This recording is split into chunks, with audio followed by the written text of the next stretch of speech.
मिथुन रास ही 12 राशींपैकी तिसऱ्या क्रमांकावर येणारी रास आहे। एप्रिल महिना हा मिथुन राशीच्या जातकांसाठी कसा असेल हे जाणून घेऊयात पुण्यातील प्रसिद्ध ज्योतिषी कुलदीप जोशी यांच्याकडून। नमस्कार, मी ज्योतिषी कुलदीप जोशी। आजच्या दिवशी जाणून घेऊ मिथुन राशीसाठी एप्रिल महिना कसा असणार आहे। या काळामध्ये तुमच्या सप्तम भावामध्ये राहू आणि सूर्याचं जे भ्रमण आहे हा ग्रहण योगासारखा योग निर्माण करतो, जो तुमच्या नोकरीच्या ठिकाणी किंवा तुमच्या पेशाच्या ठिकाणी समस्या निर्माण करू शकतो।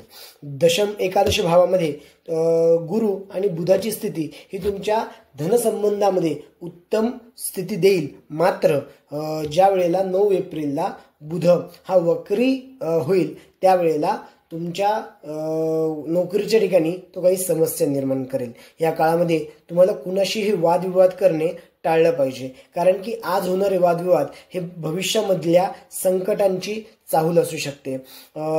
अशी भांडणं हे कोर्ट कचेरीपर्यंत जाऊ शकतात, म्हणून या काळामध्ये तुम्ही स्वतःला अत्यंत शांत ठेवलं पाहिजे। वैवाहिक स्थितीबद्दल मात्र हा काळ अनुकूल असणार आहे, पण प्रेमसंबंधामध्ये असलेल्या व्यक्तींना हा काळ फारसा अनुकूल नाही। मिळते जुळते परिणाम असल्यामुळे बरेचदा तुम्हाला या काळामध्ये पडतं घ्यावं लागणार आहे। या काळामध्ये आपल्या बोलण्याने कुणाचंही मन दुखवणार नाही याची मात्र तुम्हाला खूप जास्त काळजी घ्यायची आहे। विद्यार्थ्यांसाठी हा काळ अत्यंत सुखकारक असणार आहे, कारण की मोठ्या भाऊ किंवा बहिणीचे सहाय्य मिळाल्यामुळे तुम्हाला या काळामध्ये आनंद प्राप्त होईल आणि तुमच्या यशामध्ये वृद्धी होईल। या काळामध्ये सप्तम भावामधला ग्रहण योग, दशम भावामध्ये मंगळ आणि शुक्राचं परिभ्रमण आणि एकादश भावामधला गुरु आणि बुध हे तुमच्या आरोग्याशी संबंधित समस्या निर्माण करू शकतात।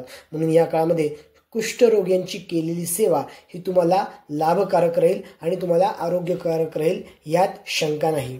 धन्यवाद। Shivani Dhumal, news 18 local, Pune.